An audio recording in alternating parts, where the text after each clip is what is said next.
On the 15th of February 2021, Harry and Meghan dropped a bombshell. Prince Harry and Meghan will give their first interview to Meghan's friend, Oprah Winfrey. The $6 million question, though, is just how far Meghan is going to go. I don't know how they could expect that after all of this time, we would still just be silent. I expect this interview not only to reverberate through the United States and England, but to rock the establishment at its very core. With the Queen also set to address the nation, are both sides now engaged in a war of words? If they keep popping up and making public pronouncements, of course they're going to be in the media glare. The relationship between the Markles and the Windsors seemed like a fairy tale. With the interview, and now allegations of bullying by Meghan inside the palace, which she strongly denies, it appears to be over. Outsiders have struggled to do well when they enter the royal family. Ever have disagreements about things? Oh, yes.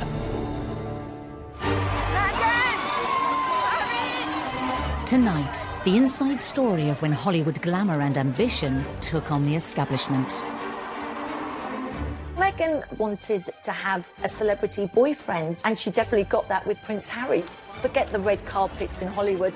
This was something else. For me, it's an added member of the family. How did a marriage made in heaven descend into a public slanging match? I think Meghan's Hollywood background would have hit the royal family like a hurricane. Harry felt he was freeing himself, but probably felt like an act of vandalism against the monarchy. Stripped of their titles and patronages, The Sussexes are isolated from what everything the royal family means, and that puts the royal family at peril. exiled from royal life. The Queen's statements are clean cut. You're out. In other words, you're fired. We miss Harry and Meghan. With just over a day until Harry and Meghan's groundbreaking interview with Oprah, is this the final chapter in their battle with the monarchy? I'm just really relieved and happy to be sitting here talking to you with my wife by my side, because it's been unbelievably tough for the two of us, but at least we had each other. Meghan and Harry, they could have resolved so many issues, but they're stubborn. And is this the moment that Meghan and Harry finally reject royal service in favour of celebrity? There is no relationship between the Markles and the royal family. It had the potential to be so much better than, in fact, it turned out to be.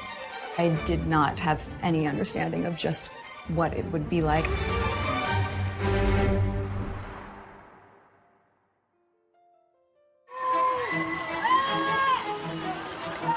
Harry new lives away from the royal family, having swapped the regal backdrop of Windsor for the luxurious Hollywood Hills, in a move that echoes Edward VIII's infamous abdication. Quite a lot of us thought back to the abdication crisis in the 1930s when Wallis Simpson, a twice divorced woman, fell in love with a king, and that king, Edward VIII, had to give up his throne in order to marry the woman he loved. Harry and Meghan had to divorce themselves from the royal family, just as Wallis and Edward had to divorce themselves from the monarchy in order to continue their relationship. Now, with the tell-all Oprah Winfrey interview, are Harry and Meghan distancing themselves from, and even setting themselves against, the Windsors? It strikes me that they feel that they can continue to control media coverage of them, control the way their image is portrayed. Yeah, we'd all like to do that. With the very public and unexpected announcement of their second child, what will the future hold for Harry and Meghan and the monarchy? The sad and harsh reality of this scenario is that by abdicating from the royal family completely, that the Queen and Prince Philip may actually never see the second child. And one can only think how devastating and broken the Queen must feel about that.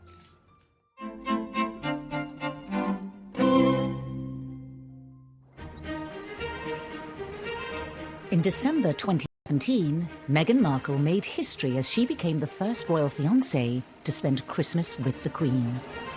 Talk about a baptism of fire. Here was a rare exception being made. Kate Middleton was not invited as William's girlfriend to spend Christmas at Sandringham with the royals, but here was Meghan doing just that. The Queen is very strict when it comes to family, and so to be invited was quite a significant thing. I'm sure Meghan Markle was absolutely terrified. Although she had only met Harry the year before, Meghan was being fast-tracked into royal life. This extraordinary special treatment could have possibly annoyed other members of the family. Perhaps Andrew and Sarah, because Sarah Ferguson had famously been not invited to spend Christmas there when her daughters and ex-husband were there. Maybe a few people might have felt that their noses were put out of joint because they've had to work so hard with the protocol and the rules and the regulations. And here enters Meghan and is straight into Sandringham. I think it would have been a very diplomatic line that she would have had to walk. Despite the huge pressures of a first Christmas with the in-laws, being face-to-face with senior royals was a perfect opportunity to charm the firm. I'm sure it must have been pretty daunting, actually, for Meghan to rock up at Sandringham for Christmas with the Queen. What'd you give the Queen? You know, The royal family had this tradition of not giving each other expensive gifts. In fact, the cheaper the gift, the better it is.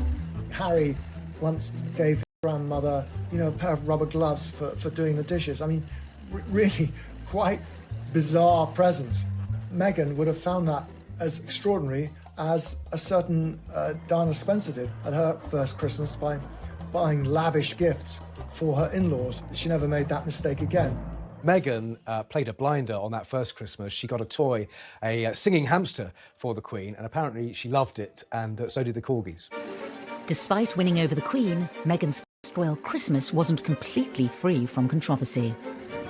After the festivities, a remark from Prince Harry on live radio was said to cause tensions between Meghan and her own family. I think we've got one of the biggest families that I know of, and every family is complex as well. So, no, look, she's done an absolutely amazing job, just getting in there, and it's the family that I suppose she's never had. Harry was guest editing the Today programme on Radio 4 shortly afterwards, and he said they'd had a lot of fun at Christmas. And then he made a rather unfortunate remark. He said, I suppose it's the family she never had, meaning Meghan. Well, that went down like a lead balloon with the Markle family, obviously, and it's a remark they've never forgotten. The family Meghan was joining was a far cry from the world in which she grew up.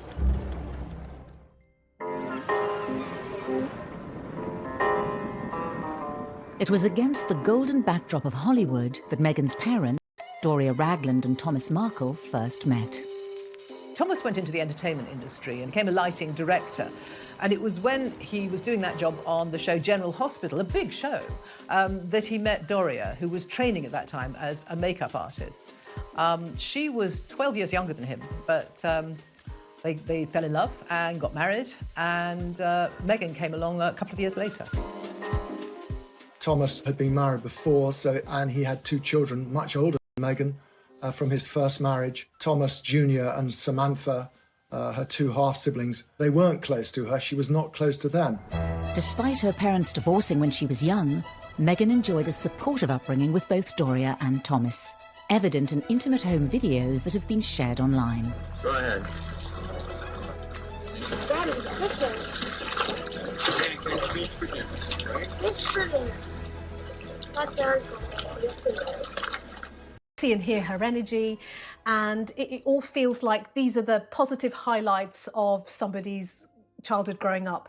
Am I there? I wonder. Okay, see you later. Bye-bye.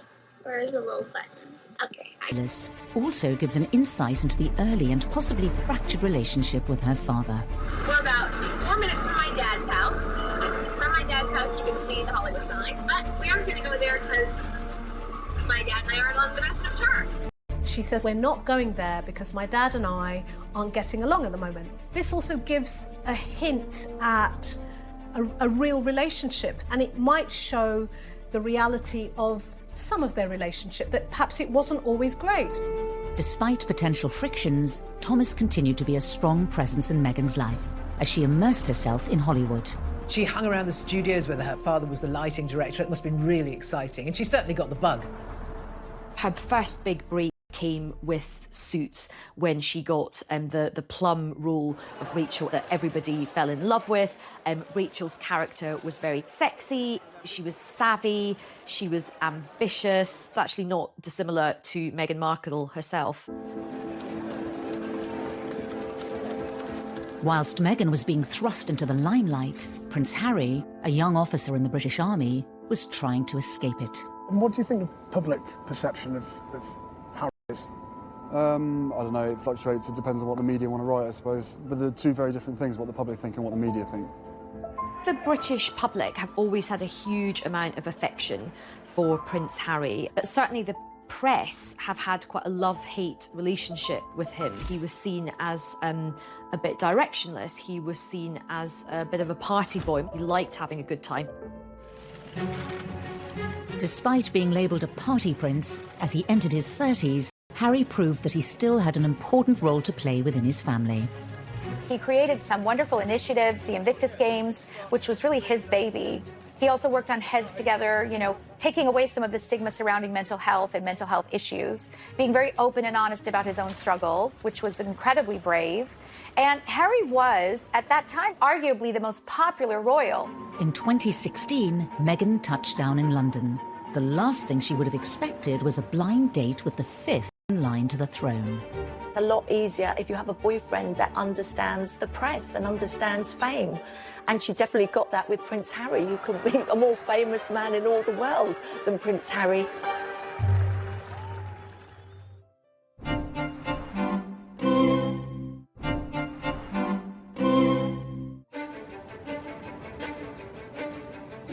Buckingham Palace proudly announce the engagement of Prince Harry and Meghan Markle.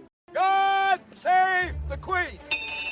At the end of November 2017, news of Harry and Meghan's engagement emerged from the palace. There was immediate analysis and commentary about the fact that the royal family was going to welcome in a woman of mixed heritage, an American woman, and a woman who was divorced. Two completely different families were to be joined together.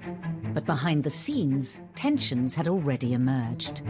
In my opinion, the engagement interview is when things really started to sour. You met each other's families, I imagine. Yes, his family's been so welcoming. And Meghan, your parents, do you think, well, very happy for you, obviously. Do you think they have worried at all about the scale of what you're getting into? Well, I'm sure at the onset, both my parents and my close friends were concerned. I did not have any understanding of just what it would be like.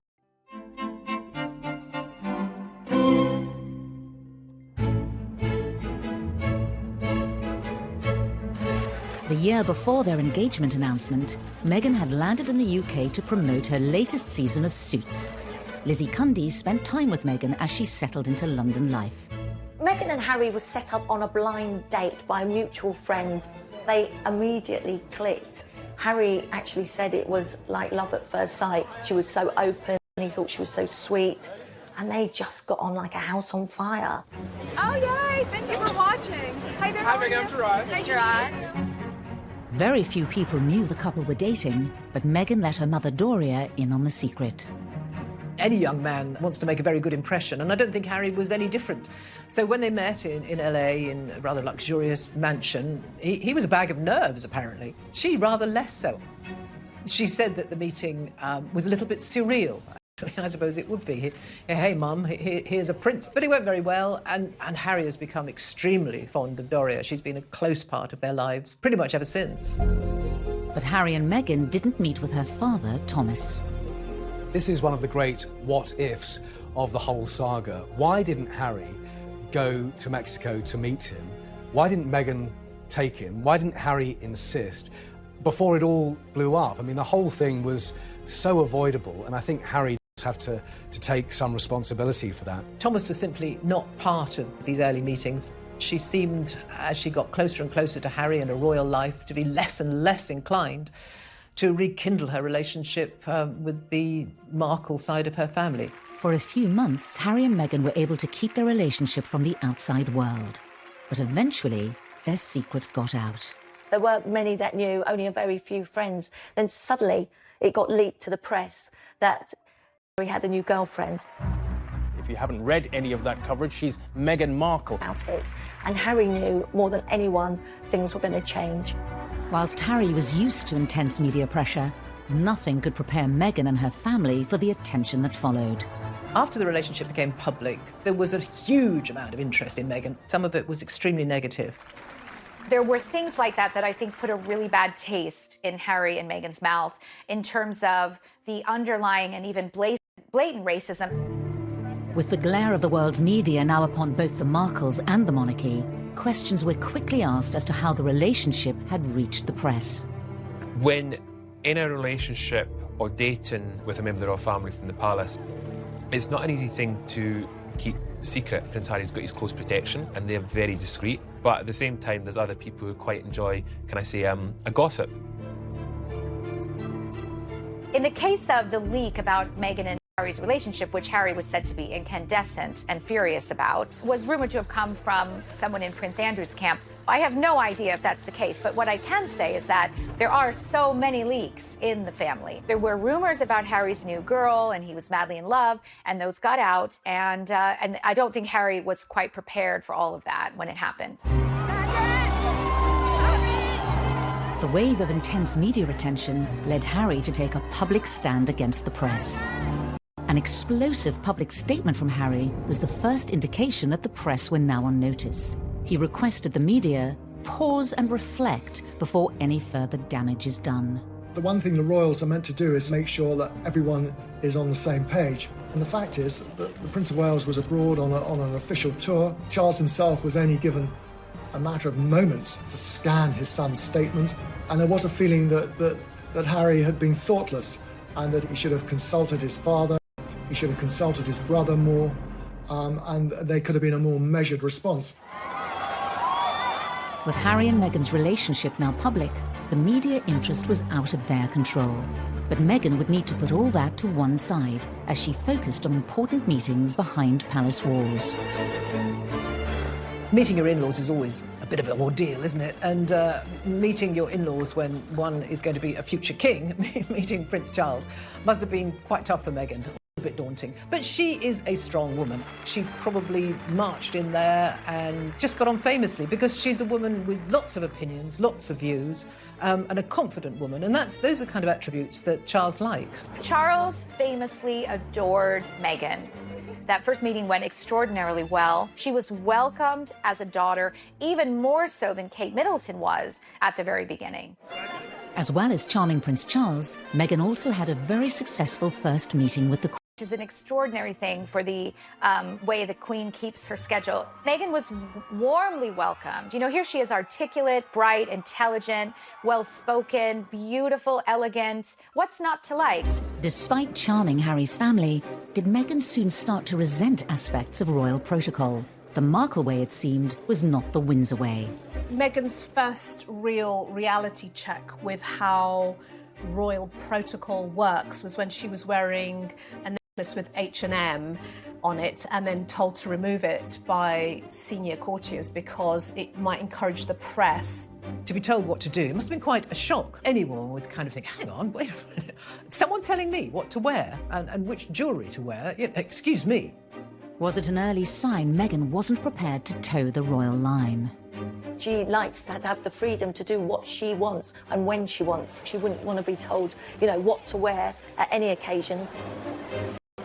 You could look at this instance and say, was that the beginning of Meghan saying, I'm not going to have people like this controlling me?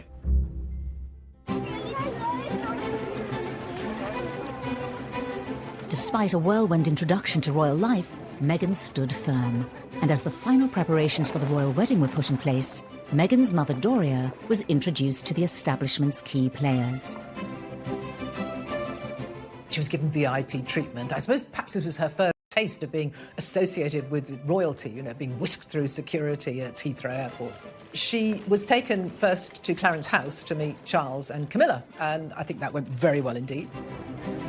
Meeting all the royals, Kate, William, Charles, must have felt like royal speed dating. I've got to get to know everybody, I've got to form these connections really quickly. Even the rather wonderfully confident Doria found, you know, fairly awesome actually meeting the Queen. Harry, again, had prepared his mother-in-law-to-be by saying, you know, she's my gran, try and think of her that way. Though I don't think many people think about the Queen that way. While Doria was winning over the Windsors, another member of the Markle family was conspicuous in their absence. It had been planned that Thomas Markle would have flown over and that he was going to walk Meghan down the aisle as father of the bride.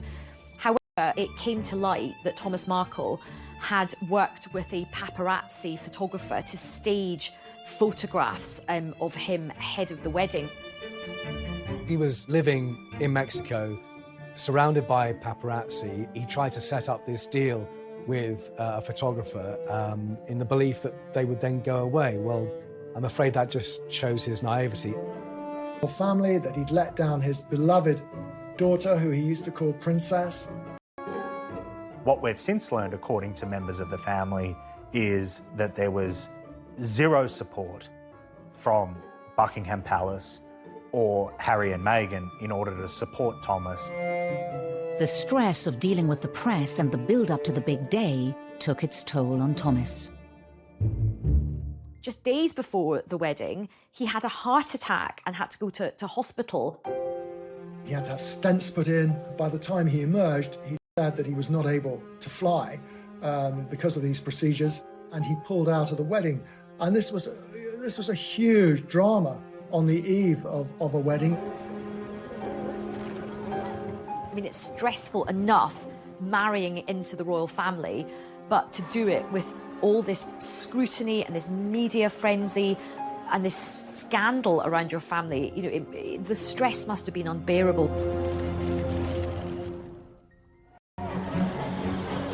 Despite the frenzied build-up, Harry and Meghan's big day was finally upon them.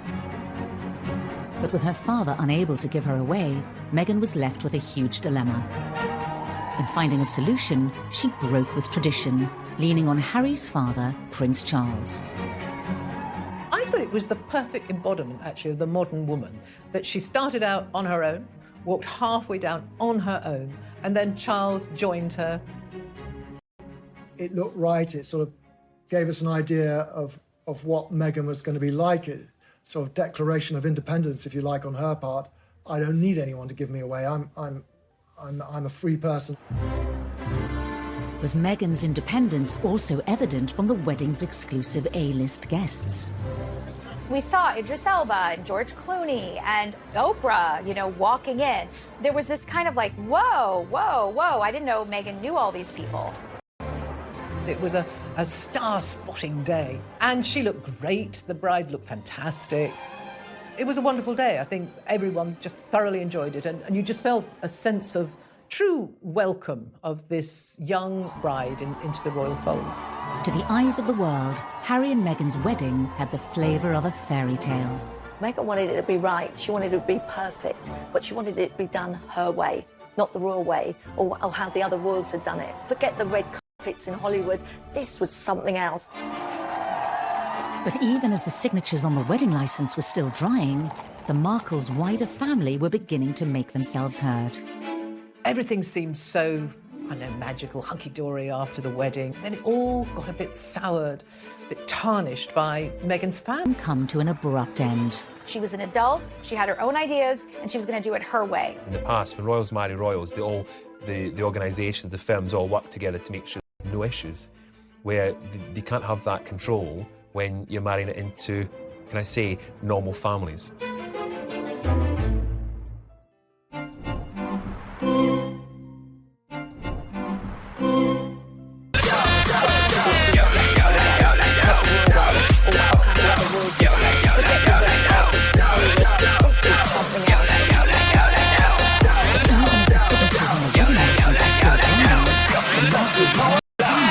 Ta là một gia đình là phải nhiệt tình để mà uống hết mình ta cùng nhau sắp sinh vì bất khả ép bất khả tư lừa được cũng ép sắp ép cũng phải như nếu hôm nay đã đông vui như thế thì không say là không về. The Markles and the Monarchy would soon come to an abrupt end.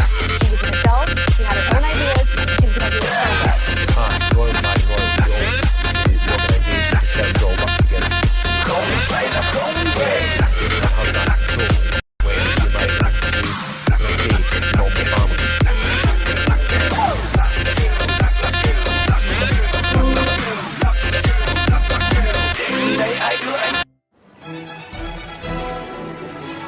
Just days after their wedding, the new Duke and Duchess of Sussex was seen at their first official engagement, a garden party at Buckingham Palace. This one actually was a little bit special because the theme was Prince Charles's 70th birthday. And that must have been extraordinary for Meghan. From the first instance, the Queen had implored upon the Windsor family to embrace Meghan. Not only because she was a person of colour and someone from an international country, but that she had this charm about her, almost this sassiness. Everything seems so, I know, magical, hunky-dory after the wedding. We've got this wonderful new mixed heritage, modern woman as part of the royal family, such a symbol of the monarchy moving with the times. And then it all got a bit soured, a bit tarnished by Meghan's family piping up again and again.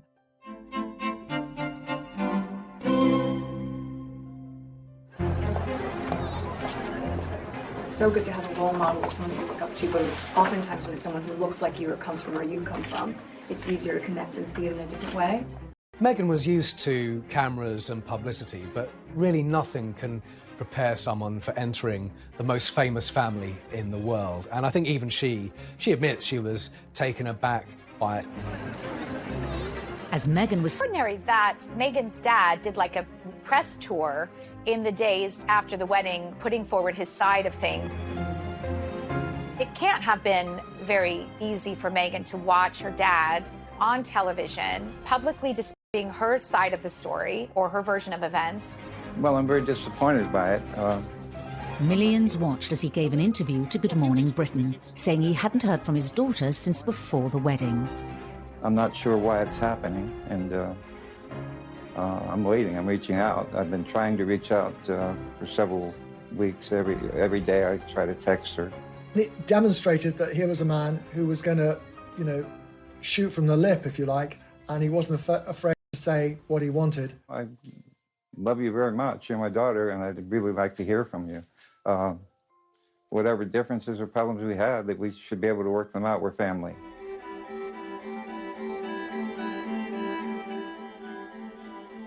If you think about a father-daughter dynamic, and this is an intimate family space, so there are now three of them. It's Meghan, it's Thomas, and it's the media. I do have sympathy for Thomas Markle. This was a guy who had never been a celebrity, had never courted fame and being a celebrity, who was thrust into a national spotlight with zero support. In the past, when royals marry royals, the organisations, the firms all work together to make sure there's no issues, where they can't have that control when you're marrying it into, can I say, normal families. Seemingly to cope on his own, Thomas continued to speak out in the press. Meghan took full control herself because it was her dad, and the palace didn't feel that they could step in and insist on how she handled things with her father. She was an adult, she had her own ideas, and she was going to do it her way. If that's the case, it was a gross miscalculation and a huge mistake. Where was any help from Harry or anybody in the royal household to give him some guidance? Was he even offered it? Did he turn it down? I don't know. As her deteriorating relationship with her father continued to play out in the press, Meghan became centre stage in the royal family.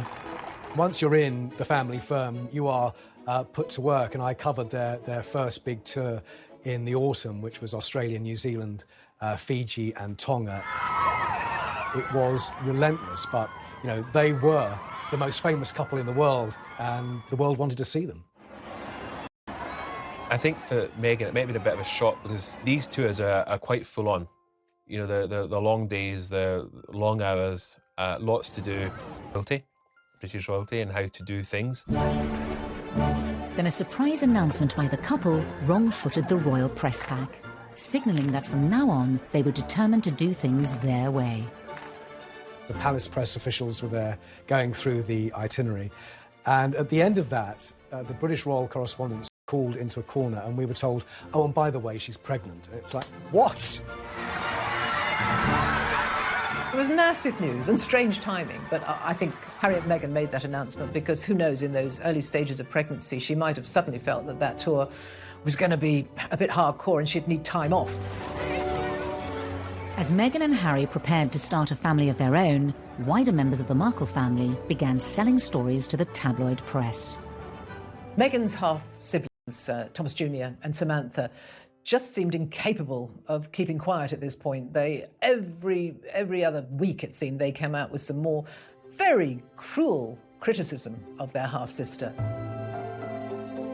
The fact that none of them had been invited to the wedding clearly rankled hugely.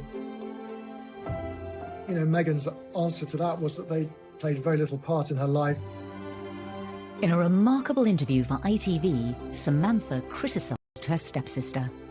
The smiling and the waving and, you know, the contrived British accent, you know, it was all seemingly great and wonderful then. But when the public began to criticize some of the expenditures and the behaviors and protocol that had been broken, the tune changed.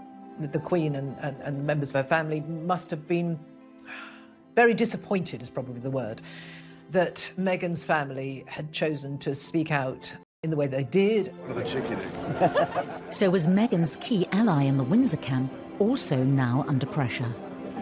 Charles has tried to be a support, a listening ear, to give guidance, to help the couple. But from the very beginning, Harry and Meghan have done things their way. The couple themselves were under increasing pressure in the media. Now the £2.4 million renovations to Frogmore Cottage came to the fore. Harry and Meghan took any kind of criticism very personally, and none more so than the debate over the renovations to Frogmore Cottage. Frogmore Cottage is not a cottage. It's quite a few different buildings that they've knocked through. Spent a lot of taxpayers' money on renovating it. Harry took grave exception to this idea that they were lavishing public money on something which was unnecessary. And it did feed into the narrative, as far as he was concerned, every motive and everything they did. Meghan's mother, Doria, could only watch on as her daughter struggled with the criticism and harsh media spotlight. There's no doubt in my mind from what we can see that Meghan has a really close relationship with her mother. Somebody who would always, you know, have her back, speak truth to her, and, you know, help her make the kind of choices that she needs to make. It must be difficult for any mother to see her daughter being splashed over the papers for things that she might not want to be in the papers, but ultimately you can't control the press. It's a beast of its own. But on the 6th of May 2019, Meghan and Harry were able to share some happy news. Meghan gave birth to a baby boy, Archie Harrison Mountbatten Windsor, and secured the couple's direct line to the throne. And baby are doing incredibly well. It's been the most amazing experience I could ever possibly imagine. Archie would be part of the bloodlines of a storied family with hundreds of years of history behind it. Harry and Meghan released a touching family photograph to mark Archie's monumental first meeting with the monarch. There is Doria, a black woman. There is Meghan, a biracial woman. In that picture, there's so much hope, and it does not look like the stuffy royal family that we all know. The birth of Archie was quite a moment for the Markle family, certainly. But for Doria, that must really have resonated with her. She was over here, so she was very much part of this new little family. After the birth, Meghan decided to keep her mother close by.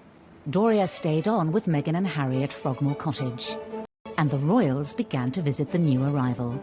William and Kate went on their own without their children to visit the baby. People saw that as a snub. I don't think that was fair enough. They didn't want 3 children running around the place. He would have turned up, given his brother a hug, and they would have congratulated them. Charles took 10 days before he visited Archie. Camilla could have been in tow. He perhaps thought he was being respectful. But when her mother returned to Los Angeles, did Meghan feel alone? Doria was very supportive, but of course she had to go home. So I think Doria's absence would have hit Meghan very hard. In public, the Sussexes appeared to be content with royal life, but behind the scenes, cracks were beginning to appear. I think she did feel very misunderstood and she felt trapped. And so she decided to do something about it. And I think that she and Harry kind of fed the monarchy. They wanted an exit strategy from the royal family.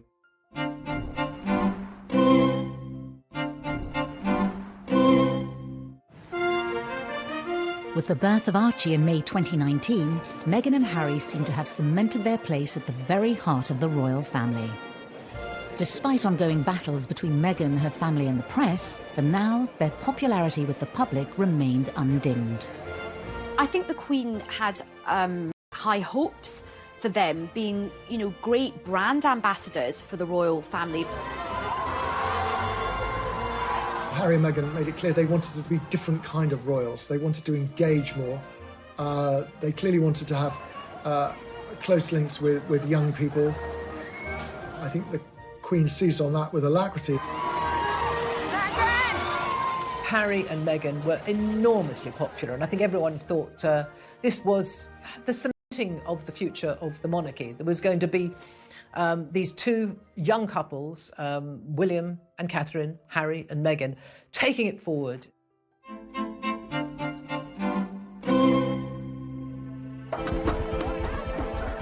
In September 2019, the new family embarked on a tour of Southern Africa.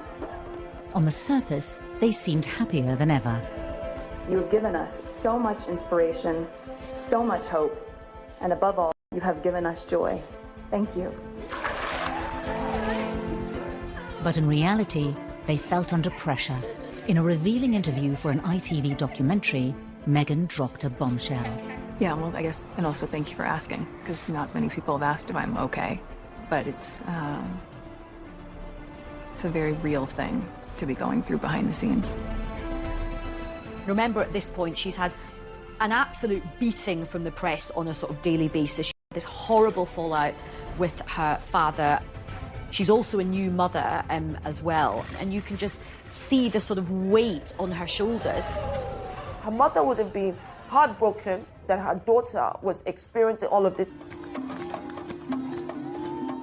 The interview seemed to mark a sea change in the once happy relationship between Harry, Meghan and the rest of the royal family. Meghan seemed intent on sort of ripping up the royal guidebook, if you like, and doing things her own way. Over time, that turned into a stance against what's perceived to be royal norms, not speaking out, not seeking publicity, not challenging the press. And as much as the Queen tried her hardest to ingratiate.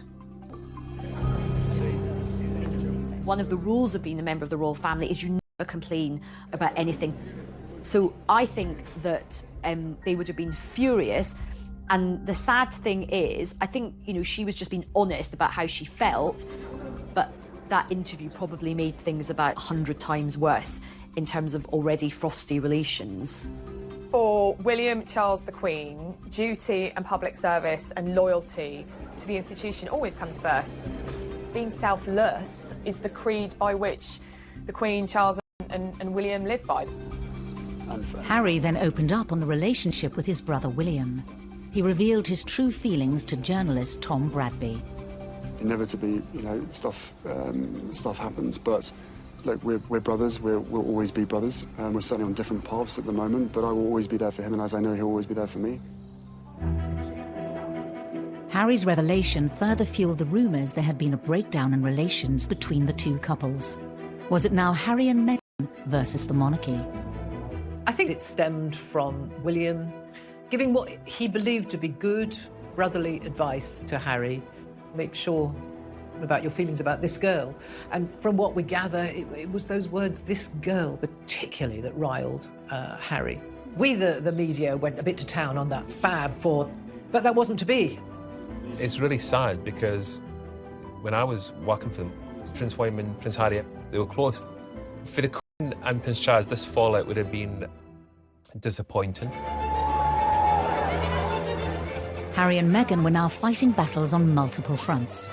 As the negative headlines continued to engulf them, they became increasingly frustrated with palace protocol. I think someone like Meghan, who's always been very outspoken, would have struggled very much with not being able to comment and put out her version of events. This is not what happens in Hollywood. Meghan couldn't do that as a member of the royal family, and that would have been maddening for her. Hello. Harry and Meghan's ongoing battle with the media came to a head in February 2019, when excerpts of a private letter sent from Meghan to her father were published in the British press. This letter was such a watershed moment, and I think this was the point at which, this was the straw that broke the camel's back, and they announced that they were going to fight back and that they were taking legal action against associated newspapers. Meghan believes that her privacy has been invaded, that she has the copyright over those letters, and Thomas Markle believes the opposite. And remember, he hasn't even met Prince Harry at this point, so there was a possibility that had this gone to court, the first time at Nightmare, it was very, very high stakes. A recent ruling in the case went in Meghan's favour, but there's still a possibility they could end up in court. There is one residual issue over copyright, and I think that certainly the Mail on Sunday and associated newspapers will be pushing hard to try and get that to court. In the wake of their legal action against a section of the British press, Harry and Meghan announced they were taking a 6-week break from royal duties and heading to Canada to spend Christmas with Doria. What you do sometimes psychologically for yourself is remove yourself from a situation that you find difficult and painful and put yourself in a space that you feel might be more nurturing and safe and secure. Christmas is a very, very important part in the Queen's calendar. She likes to draw her family around it. She and Prince Philip were getting older. They knew that there wouldn't be too many more Christmases, and they must have been disappointed. Christmas at Sandringham is quite a formal affair, so it must have been great for Harry and Meghan to have the informality of a Christmas in Canada. Doria could not be further away from the stuffiness of the senior members of the royal family. Although the festivities may have been relaxed, were decisions about the growing divide between Harry, Meghan and the monarchy being considered in Canada. I suspect that Meghan uses her mother a great deal as a source of wisdom and advice. I'd be astonished if during that time both she and Harry, no doubt, hadn't spoken about the fact that they actually wanted to step back as senior royals. They wanted an exit strategy from the royal family. Doria and Meghan are extremely close. She missed her mum, and she wanted Doria to be very much part of the family unit. When Harry and Meghan returned to Britain in January 2020, they made a shock announcement. In a statement released in the last few minutes, they say they intend to step back as senior members of the royal family and work to become financially independent. The royal fern had been here before. It was an electric moment in royal history. Diana had essentially left the royal family, and before her, Fergie. Edward VIII left the royal family. He abdicated. Leaving the royal family is possible, but it's messy. Initially, it was a sort of a geographical split. They would be moving to Canada. They would come to Britain to do engagements when it suited them.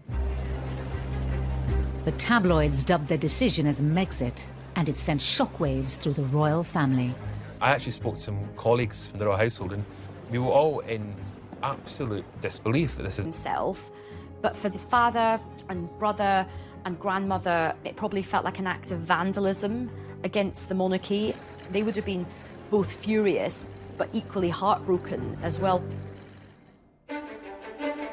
Away from the royal family, Meghan's supportive mother Doria treated the announcement with the utmost discretion.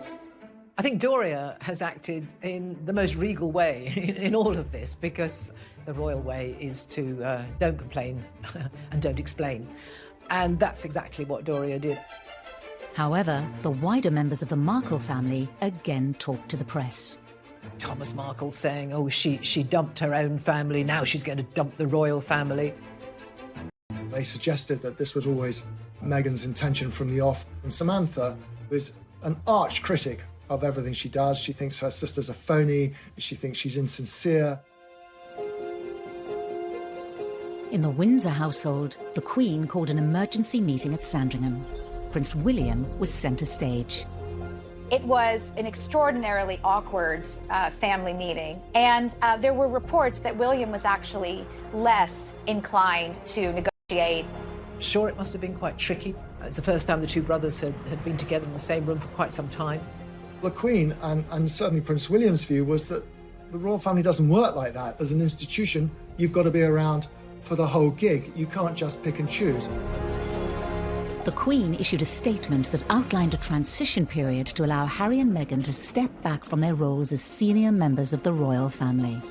The Queen's statement was obviously very much from her heart, but at the same time, it was very clean cut. You know, this is how it is. You're out. It's as simple as that. Preparations for their new life could begin. But what would become of the broken union between Harry, Meghan and the monarchy? Meghan and Harry seem to live by the beach, you know, do yoga. It's a very different life to the Windsors, and I don't think Harry will ever be able to go back to that life.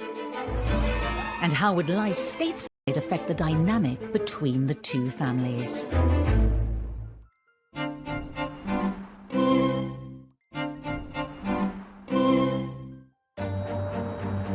In January 2020, Harry, Meghan and Archie left behind their royal life and home at Frogmore Cottage for a new life abroad.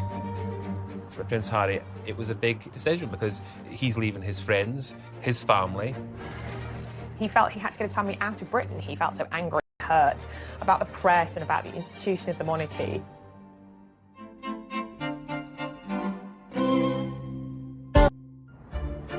Barbara in California, a familiar glitzy surrounding for Meghan. Meghan and Harry live in Montecito, which is a very posh, fancy enclave. I happened to live there for 4 years. It's very private. We know that Oprah is a neighbor, Katy Perry and Orlando Bloom. They all live nearby. Montecito residents are very protective of their own. They won't talk about Harry and Meghan much to the press, and I should know because I've tried. She wanted to be around the place she knew. Meghan didn't know hardly anyone here in the UK, and it can be a very lonely place in the palace. She didn't want that life. She wanted to be free. So I do feel Meghan had that influence over Harry to say, look, I'm not happy with this, and I'm going to the States. That's what Meghan wanted, and that's what Meghan got. They reportedly bought... After a brief stay in Canada, Meghan and Harry settled in Santa Barbara in California. 1, 2, 3, let's go to the party now. 1, 2, 3, all the girls go round and round. 1, 2, 3, DJ, let's get some now. 1, 2, 3, hey friends, let's change the sound. Freeze up and drink it up. We guess we never give up. Drink it up and drink it up. You drink it up, we drink it up. Shake your sucking drains up. Shake your sucking drains up. Shake your sucking drains up. She wanted to be around the place she knew. They didn't know hardly anyone here in the UK. And it can be a very lonely place in the palace. She didn't want that life. She wanted to go in. So I do feel Meghan had that influence over Harry to say, look, I'm not happy with this, and I'm going to the States. That's what Settled in a 9-bed, 16-bath mansion for £11.2 million. They've seamlessly slipped into the Californian lifestyle, a million miles away from the Windsors' world. Their friends are not going to be members of the aristocracy with wonderful estates in Scotland to shoot grouse on, but Hollywood and a celebrity culture. Oprah Winfrey's a friend of Meghan and Meghan's mother. They're friends with the Clooneys. They're making connections all over Tinseltown. Harry and Meghan have been spotted at the beach cycling with Archie in tow. They have a wonderful lifestyle in California in the sunshine, and I can't imagine Meghan ever wishes to be back in rainy Windsor. But you do wonder sometimes what Harry thinks of all of this, and is he in fact missing his old life? Meghan and Harry seem to live by the beach, you know, do yoga. It's a very different life to the Windsors. What tore Harry from the British people was Meghan Markle, the decision to move to Los Angeles. Meghan never lost that desire. was what she wanted. The move has only deepened the divide between Harry and Meghan and the monarchy. Meghan's mother Doria is now just a 90-minute drive away, a stark contrast to over 5,000 miles from the Windsors. Harry loves Charles. You know, they clearly have a strong bond, and now they are literally not as close as they used to be. I think they are staying in touch over Skype and Zoom, but it's not the same, is it? I'm sure it pains Charles that he will not have an active role in the upbringing of Archie. Harry seems to have an absolutely brilliant relationship with Doria. There's no doubt that Meghan and Doria are closer geographically, physically, and perhaps emotionally as well than they ever have been. Doria apparently enjoys feeding wee Archie organic food, and she's also a trained yoga instructor as well. So I have these visions of them doing baby yoga together. So I think he's definitely a very cool, hippie Californian baby. But could Harry and Meghan's plan to build their brand and become financially independent from the Windsors push the families even further apart? They recently released a promotional video for their podcast with Spotify, which reportedly looks set to bring them in around £30 million. We created virtual audio to make sure that we can elevate voices that maybe aren't being heard and hear people's stories. And the biggest part of this is trying to create this community of where you can share. Their biggest and perhaps most lucrative signing is with Netflix, rumoured to be worth over £100 million. But will the inevitable publicity from their deals be seen as a step too far by the firm? Effectively, the money that they are being paid is because of their platform as royalty, as members of the royal family. And that's quite tricky. People always want the most compulsive viewing and the things that are going to command the most column inches, and effectively that then translates into dollars. Are those personal and intimate revelations? So I think that will be a very tricky tightrope for the couple to walk. They've created a new standard, and that is one to exploit themselves for profit. Meghan is creating a new form of celebrity for herself by securing deals with media conglomerates in the tens and hundreds of millions of dollars, sets her on a path to unparalleled stardom. Let's not be surprised if you see her return to acting. This here, right there, is the house from the Fresh Prince of Bel-Air. However, in February 2021, it was Harry, not Meghan, who took centre stage on CBS. It's 17 minutes skit with James Corden. It is really fun. It is very showbizy, it is very celeb-y. You're not my wife. In an unprecedented move, he gave a candid TV interview to his long-term friend James Corden. Interesting, my grandmother asked us what Archie wanted for Christmas, and Meg said a waffle maker. She sent us a waffle maker. I think it's quite tricky for Harry because we know that one of the things that he found very uncomfortable was the press coverage. He is then talking about his personal life, he's talking about his grandparents, and that is going to be written all around the world. It's going to be turned into more clickbait. By choosing to do these interviews, it frankly just encourages more of that stuff to be written. I mean, why did you feel that was... Harry, in a bombshell move, also spoke openly about his move away from the royal family. It was stepping back rather than stepping down. Right. You know, it was a really difficult environment, as I think a lot of people saw. We all know what the British press can be like, and it was destroying my mental health. The actions of Harry and Meghan in the United States goes against the very grain of the royal rule book. But the very core of this brand-building exercise is not Harry, it's Meghan. There is a delicious irony where they live in Los Angeles, the heart of the paparazzi. At the same time, in London, they're fighting these legal arguments, and that must not be lost on the royal family itself. It's almost cringeworthy to an extent. As they embark on this brand-building exercise, we're only going to see earthquake after earthquake shattering Buckingham Palace.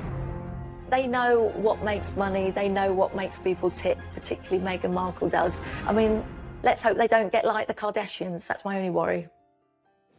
I think that there were people who truly wished them well, but of course there were also people who wanted to poke, holes into their love affair and bring out as much dirt as they could. I think they found a way to say, you know what, enough is enough. We refuse to be pillars of abuse. Then on the 14th of February 2021, they made another surprise announcement. There's a new baby on the way, but I think that is going to, in some respects, draw them further apart. And in the days that followed, a war of words erupted between Harry and Meghan and the monarchy. Taking part in such a high-profile interview with somebody like Oprah Winfrey, improve relations with the royal family at all. The Queen had no choice but to strip them of the titles.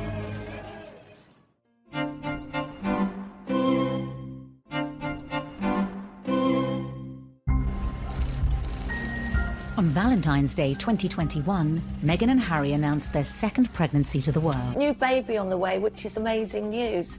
But I think that is going to, in some respects, draw them further apart. They're going to spend most of their time in the US and they want to make their life there. The chances of the newborn reaching England in the foreseeable future is next to zero. And one must sympathise with the Queen. That's disheartening and heartbreaking. Increasingly, one wonders how much influence the royal family will even have. The royals are going to become distant relatives, I suspect.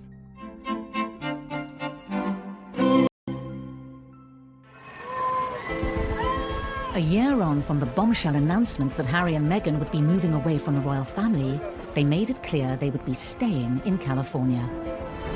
Harry and Meghan's exit from the royal family ended today as it began, with considerable acrimony. Buckingham Palace confirmed that the couple would be stripped of all their honorary titles and royal patronages, including Harry's military titles and Meghan's role as Vice President of the Queen's Commonwealth Trust. I think Harry wanted it both ways. He wanted to be able to live a life free of responsibility, but still make change. And the reality was the Sussexes in another country are isolated from what everything the royal family means. And that puts the royal family at peril. So the Queen had no choice but to strip them of the titles. Within minutes of the Buckingham Palace announcement, Harry and Meghan responded, stating that they remained committed to their duty and service. Their quick-fire response was reportedly deemed disrespectful by palace officials.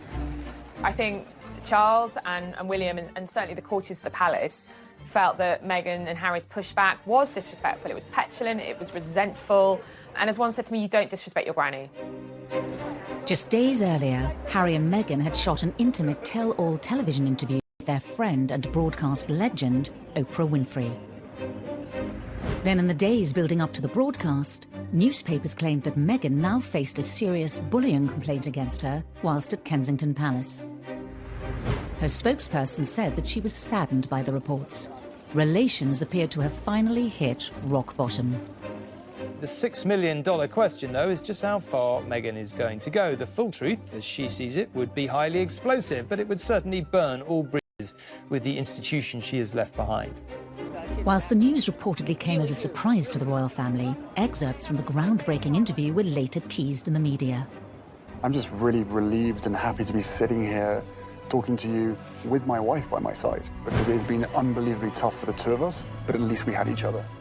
She's open, she's honest, and she doesn't care about that impact. The interview's scheduled broadcast date has caused another row. With 99-year-old Prince Philip in hospital, the timing has been criticised by the media, including Piers Morgan on Good Morning Britain. And I'm sorry, I think we're entitled to say this is incredibly distasteful, to be doing this kind of confessional in which they're bound to be critical about the royal family and the monarchy at a time when his grandfather is in hospital and clearly quite seriously ill. He wouldn't be in there for 2 weeks. It does smack of hypocrisy, taking part in an interview, such a high-profile interview, improve relations with the royal family at all. In the days leading up to the broadcast, new revelations from the interview exposed the increasingly bitter war between Meghan and the monarchy. How do you feel about the palace hearing you speak your truth today? I don't know how they could expect that after all of this time, we would still just be silent if there is an active role that the firm is playing in perpetuating falsehoods about us. It's almost like Prince Harry driving a wedge with a sledgehammer through his relationship with Prince William. William, as a staunch advocate of everything that the royal family means, is obviously going to be dragged into this. I expect this interview not only to reverberate through the United States and England, but to rock the establishment at its very core.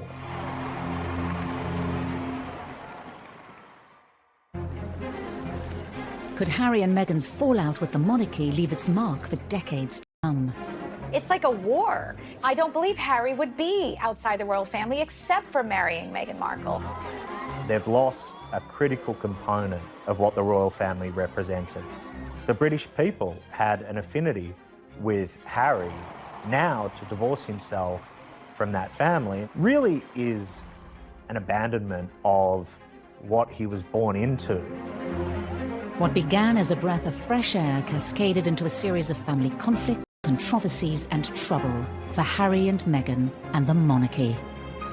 These are family stories that are complicated, run deep. If people feel very hurt and betrayed and they feel that this relationship is broken beyond repair, then that might be the reality. For Harry and William, they've reached a bad place in their relationship, and one can only hope that they build bridges going forward, because the only losers in all this will be them.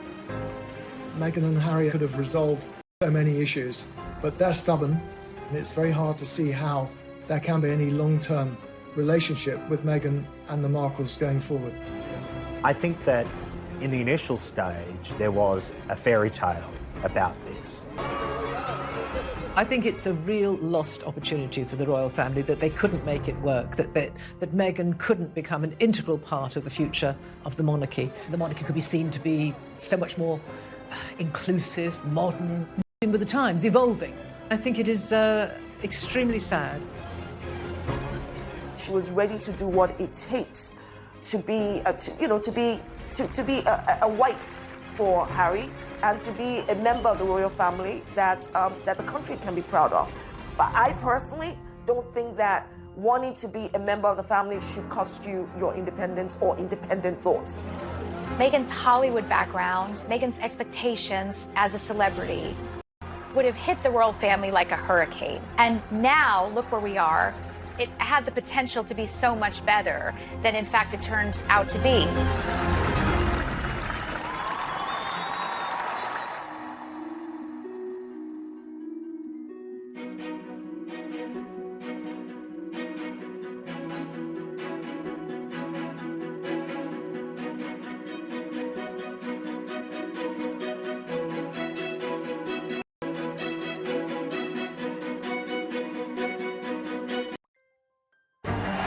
On the 15th of February 2021, Harry and Meghan dropped a bombshell.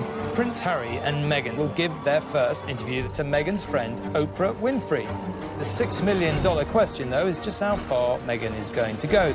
I don't know how they could expect that after all of this time, we would still just be silent. I expect this interview not only to reverberate through the United States and England, but to rock the establishment at its very core. With the Queen also set to address the nation, are both sides now engaged in a war of words? If they keep popping up and making public pronouncements, of course they're going to be in the media glare. The relationship between the Markles and the Windsors seemed like a fairy tale. With the interview, and now allegations of bullying by Meghan inside the palace, which she strongly denies, it appears to be over. Outsiders have struggled to do well when they enter the royal family. Have disagreements about things? Oh, yes.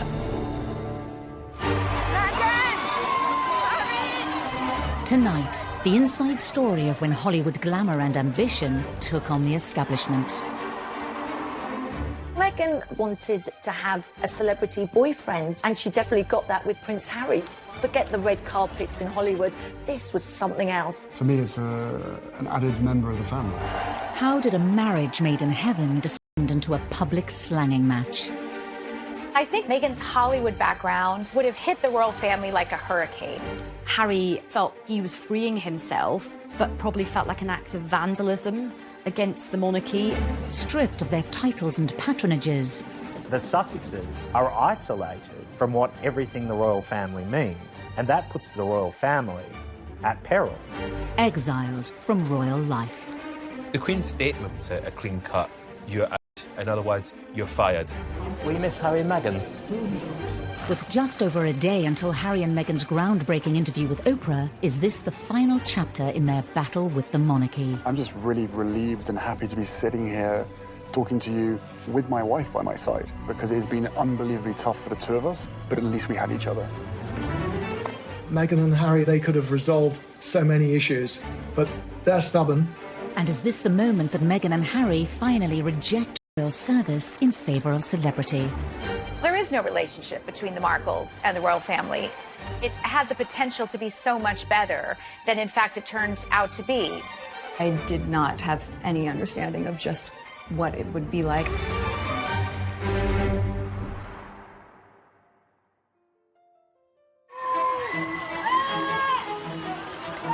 Harry new lives away from the royal family, having swapped the regal backdrop of Windsor for the luxurious Hollywood Hills, in a move that echoes Edward VIII's infamous abdication. Quite a lot of us thought back to the abdication crisis in the 1930s when Wallis Simpson, a twice divorced woman, fell in love with a king, and that king, Edward VIII, had to give up his throne in order to marry the woman he loved. Harry and Meghan had to divorce themselves from the royal family, just as Wallis and Edward had to divorce themselves from the monarchy in order to continue their relationship. Now, with the tell-all Oprah Winfrey interview, are Harry and Meghan distancing themselves from, and even setting themselves against, the Windsors?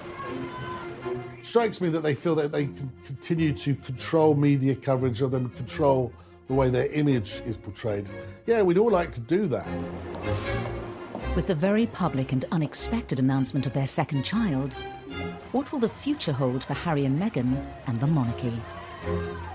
The sad and harsh reality of this scenario is that by abdicating from the royal family completely, that the Queen and Prince Philip may actually never see the second child.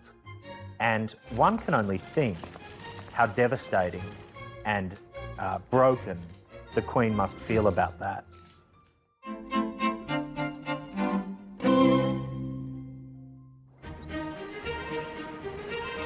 In December 2017, Meghan Markle made history as she became the first royal fiancée to spend Christmas with the Queen. Talk about a baptism of fire. Here was a rare exception being made. Kate Middleton was not invited as William's girlfriend to spend Christmas at Sandringham with the royals, but here was Meghan doing just that.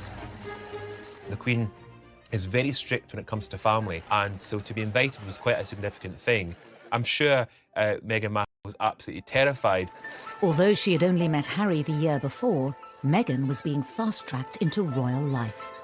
This extraordinary special treatment could have possibly annoyed other members of the family. Perhaps Andrew and Sarah, because Sarah Ferguson had famously been not invited to spend Christmas there when her daughters and ex-husband were there. Maybe a few people might have felt that their noses were put out of joint because they've had to work so hard with the protocol and the rules and the regulations. And here enters Meghan and is straight into Sandringham. I think it would have been a very diplomatic line that she would have had to walk. Despite the huge pressures of a first Christmas with the in-laws, being face-to-face with senior royals was a perfect opportunity to charm the firm. I'm sure it must have been pretty daunting, actually, for Meghan to rock up at Sandringham for Christmas with the Queen. What do you give the Queen? The royal family have this tradition of not giving each other expensive gifts. In fact, the cheaper the gift, the better it is.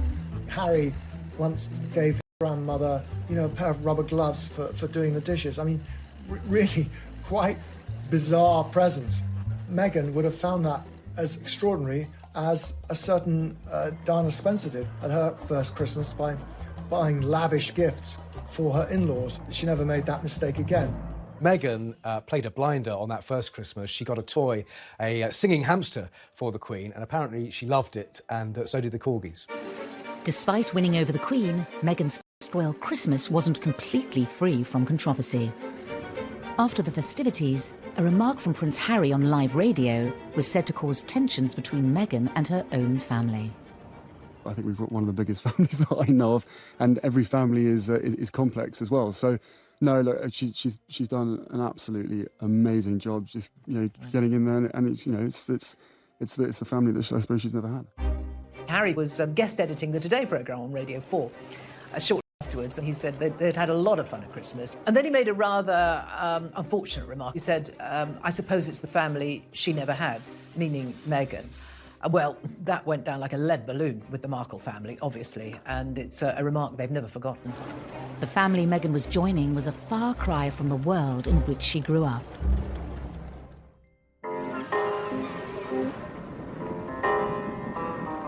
It was against the golden backdrop of Hollywood that Meghan's parents, Doria Ragland and Thomas Markle, first met. Thomas went into the entertainment industry and became a lighting director.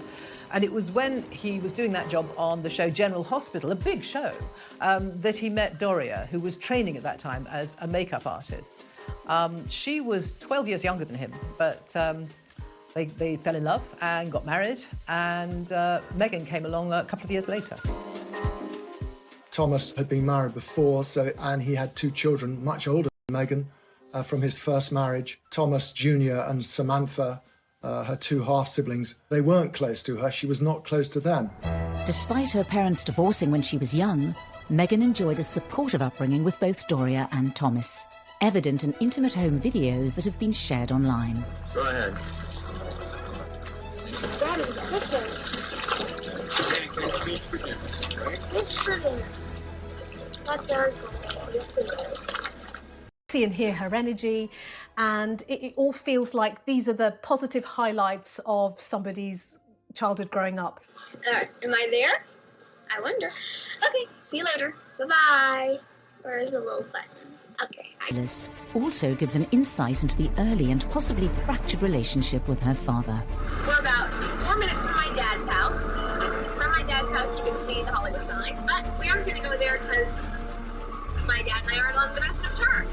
She says, we're not going there because my dad and I aren't getting along at the moment. This also gives a hint at a real relationship, and it might show the reality of some of their relationship, that perhaps it wasn't always great. Despite potential frictions, Thomas continued to be a strong presence in Meghan's life as she immersed herself in Hollywood. She hung around the studios where her father was the lighting director. It must have been really exciting, and she certainly got the bug. Her first big break came with